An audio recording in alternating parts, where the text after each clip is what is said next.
नमस्कार साथियों, welcome to नाम नॉलेज हब। कैसे हैं आप लोग? आशा करते हैं अच्छे होंगे और आपकी तैयारी बेहतर ढंग से चल रही होगी। तो साथियों, आज के इस वीडियो में हम लोग मध्यकालीन बिहार, काफ़ी ही महत्वपूर्ण टॉपिक है। 2 से 3 प्रश्न पूछे जाते हैं इस सेक्शन से। इसके साथ साथ हम लोग पाल वंश और मिथिला का कर्नाट वंश, इसे भी हम लोग साथ ही देखते हुए चलेंगे। तो चलिए बिना किसी देरी के वीडियो को शुरू करते हैं। अंतिम समय है साथियों, ज़्यादा से ज़्यादा रिविजन करिए। अब आपके पास कम समय बचा हुआ है। कल बहुत सारे लोग जो है ट्रैवल करेंगे, यात्रा पर निकलेंगे अपने एग्जाम सेंटर की ओर। आज कोशिश किया जा रहा है कि 1 से 2 वीडियो आपको प्रोवाइड कर दे। तो चलिए शुरू करते हैं। सबसे पहला चर्चा आता है बख्तियार खिलजी का। यह एक तुर्क सेनापति था और मलिक हिशामुद्दीन का जो है सहायक माना जाता है। बख्तियार खिलजी के सफल अभियान के साथ ही बिहार में तुर्क शासन का जो है युग आरंभ हुआ। एग्जाम में पूछा जाता है कि सबसे पहले जो है किस तुर्क शासक ने बिहार में आक्रमण किया था, तो याद रखेंगे बख्तियार खिलजी। इस समय जो बिहार में शासन था वो सेन वंश का था और पाल वंश का था। सेन वंश के शासक लक्ष्मण सेन थे और पाल वंश के शासक कौन थे? इंद्रपाल। जब बख्तियार खिलजी ने बिहार पर आक्रमण किया था 1198 ईस्वी में अवधंतपुरी बिहार पर सफल विजय किया था बख्तियार खिलजी ने। इसने नालंदा विश्वविद्यालय को नष्ट किया था। 1203-4 में बख्तियार खिलजी ने नदिया बंगाल पर आक्रमण कर इसे अपने नियंत्रण में लाया था। और नदिया का जो क्षेत्र था वो लक्ष्मण सेन, आपको बताया कि सेन वंश के शासक लक्ष्मण सेन की जो है राजधानी हुआ करती थी नदिया, जिस पे बख्तियार खिलजी ने आक्रमण कर इसे अपने नियंत्रण में लाया था।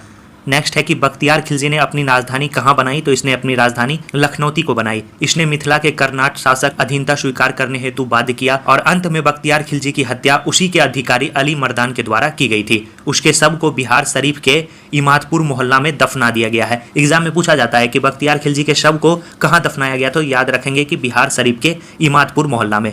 बख्तियार खिलजी ने नाम मात्र के कुतुबुद्दीन ऐबक की संप्रभुता को स्वीकार भी किया था। नेक्स्ट जो शासक हैं वो है इल्तुतमिश। इल्तुतमिश 1225 ईस्वी में बिहार शरीफ बार पर अधिकार किया और राजमहल की पहाड़ी में तेलियागढ़ी के समीप हिसामुद्दीन इवाज को पराजित कर बिहार पर अधिकार किया। इल्तुतमिश ने मलिक अलाउद्दीन जानी को बिहार में अपना जो है प्रतिनिधित्व नियुक्त किया था। एक एक पॉइंट साथियों एग्जाम पॉइंट ऑफ व्यू से काफी महत्वपूर्ण है। एग्जाम में पूछा जाएगा कि इल्तुतमिश ने किसे बिहार में अपना प्रतिनिधित्व नियुक्त किया था, तो याद रखेंगे अलाउद्दीन जानी को। इल्तुतमिश का जो पुत्र था नसीरुद्दीन मोहम्मद ने इवाज पर हमला कर उसे मार डाला था। नसीरुद्दीन मोहम्मद अवध, बिहार एवं लखनौती को मिलाकर 1227 से लेकर 29 तक किया। इल्तुतमिश 1229 से लेकर 30 में लखनौती जाकर बल्ख खिलजी को पराजित कर दिया। उसके बाद पुनः बिहार एवं बंगाल को अलग कर दिया। इल्तुतमिश ने मलिक जानी को बंगाल का गवर्नर बनाया था और अंततः इल्तुतमिश की मृत्यु 1236 ईस्वी में हो गई थी। तो इन बातों को आप याद रखें। इसके बाद बिहार में नियंत्रण इसका जो है शिथिल पड़ गया।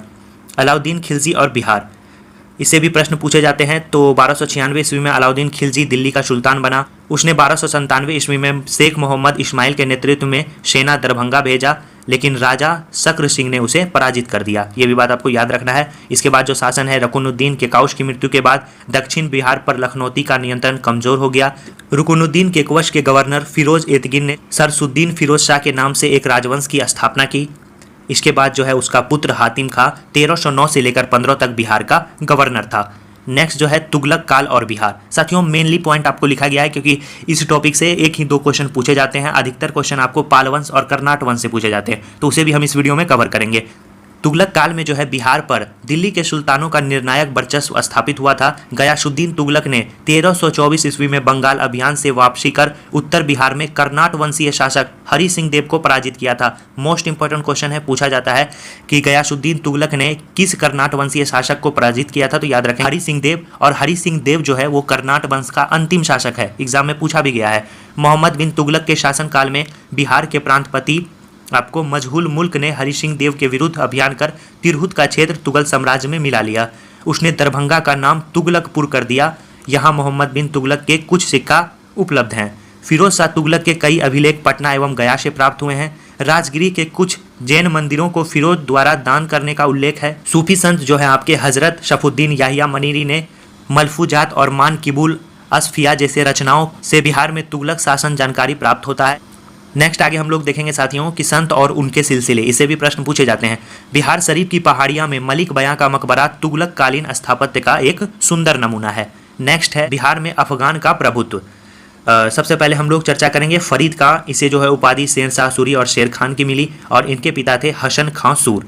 बिहार के सुल्तान बहार खां की शेर से रक्षा करने के कारण जो है इसका नाम शेर खां की उपाधि इसे दी गई थी। शेरशाह सासाराम का जागीर प्रशासन को संभाला। बिहार शेरशाह के लिए सैनिक पाठशाला था, वहीं सासाराम जो है प्रशासनिक प्रयोगशाला था। पूछा जाता है अगला है कि सासाराम में उसने पट्टा एवं कबूलियत की प्रथा प्रथम बार चलाया। राजस्व की नई प्रणाली जब्ती प्रणाली लागू किया था किसने? शेरशाह सूरी ने। इस प्रणाली के माध्यम से भूमि की माप के आधार पर लगान को निर्धारण किया गया था।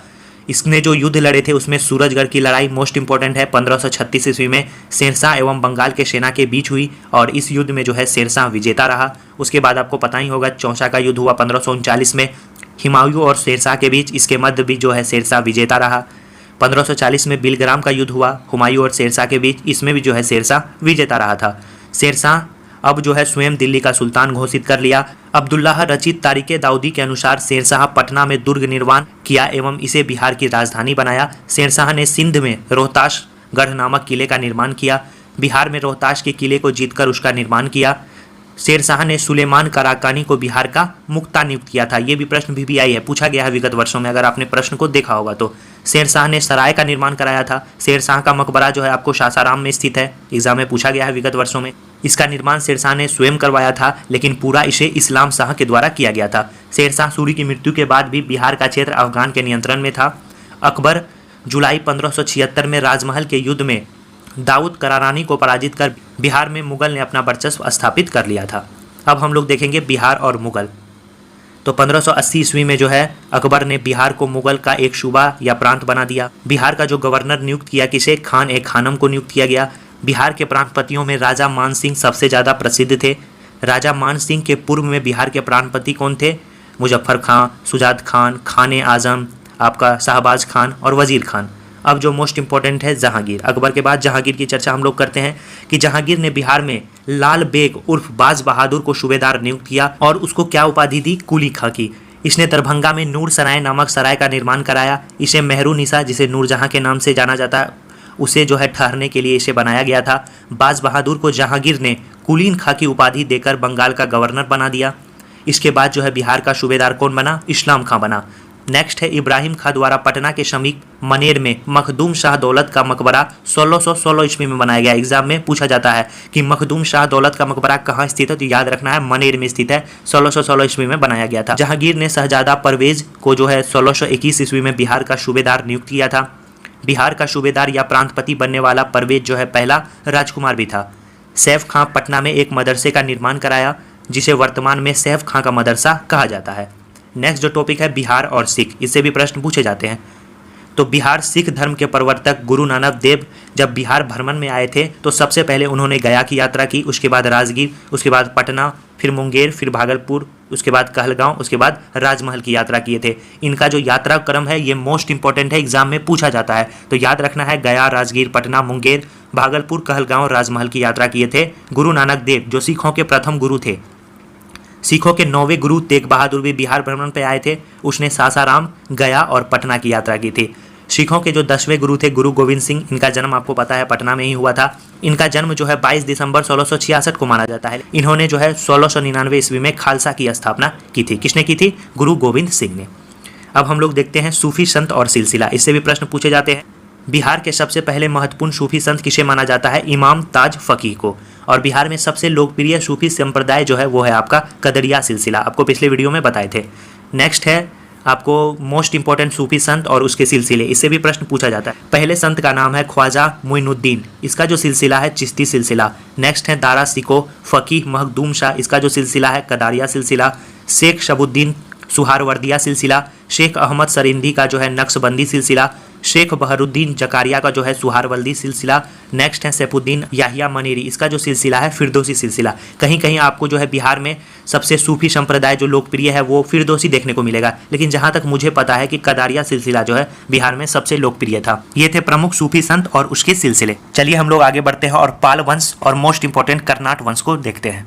अभी तक साथियों आपने वीडियो को लाइक नहीं किया है तो ज़रूर वीडियो को लाइक कर दीजिए, और चैनल पे पहली बार आए हैं तो चैनल को सब्सक्राइब करना बिल्कुल ना भूलेंगे। तो चलिए देखते हैं हम लोग पाल वंश। 750 ईस्वी से 1174 तक इसका शासनकाल माना जाता है। और पाल वंश के जो संस्थापक थे वो थे गोपाल। महिपाल प्रथम को पाल वंश का द्वितीय संस्थापक कहा जाता है। पाल वंश किसके अनुयायी थे? तो बौद्ध धर्म के अनुयायी थे। पाल शासक जो है वो परम सौगात की उपाधि धारण करते थे।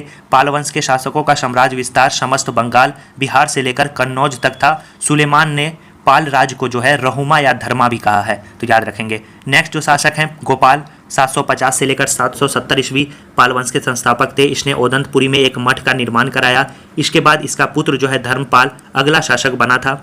धर्मपाल के बारे में चर्चा करते हैं तो इसने बंगाल को उत्तर भारत के प्रमुख राज्यों की श्रेणी में स्थापित किया था। यह कन्नौज के त्रिकोणीय संघर्ष में हमेशा उलझा रहा। इसने कन्नौज के शासक इंदिरा युद्ध को परास्त कर चक्रा युद्ध को अपने संरक्षण में कन्नौज का शासक भी बनाया था। यह राष्ट्रकूट नरेश ध्रुव गोविंद तृतीय तथा प्रतिहार नागभट्ट तृतीय से पराजित हुआ था। इसने अनेकों बौद्ध मठ का निर्माण करवाया था, बौद्ध विहार बनाए थे और नालंदा का पुनरुद्धार जो है इन्हीं के द्वारा कराया गया था। इसने बिहार के भागलपुर में विक्रमशिला विश्वविद्यालय तथा सोमपुर महाविहार जो आपको वर्तमान बांग्लादेश में है इसकी स्थापना की थी। इसने बौद्ध लेखक हरिभद्र को संरक्षण प्रदान किया था। इसके बाद इसका पुत्र जो है देवपाल गद्दी पर बैठा था, याद रखेंगे।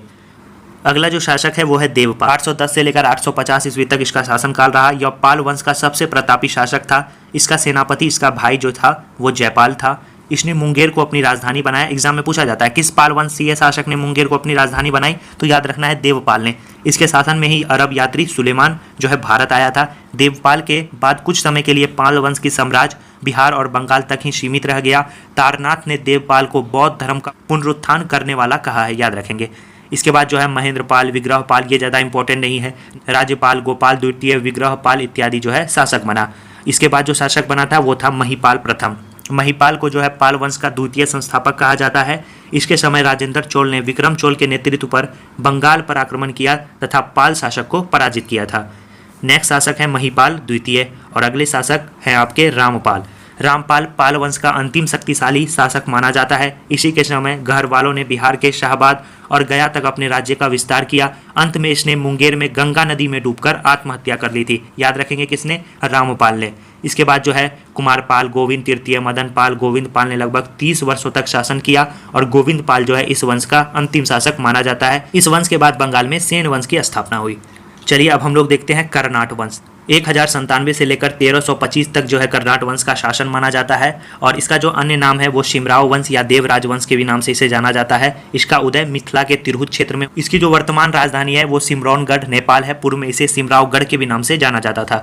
कर्नाट वंश के काल को मिथिला का स्वर्ण युग भी कहा जाता है। मोस्ट इंपॉर्टेंट है, याद रखेंगे। कर्नाट वंश का उदय जो है आपको 1097 से लेकर 98 में रामपाल के शासनकाल में हुआ था। कर्नाट वंश के शासक के बारे में हम लोग देखें तो इसका जो प्रथम शासक था और इसके जो संस्थापक थे वो थे न्यायदेव। इसने 50 वर्ष तक मिथिला क्षेत्र पर शासन किया।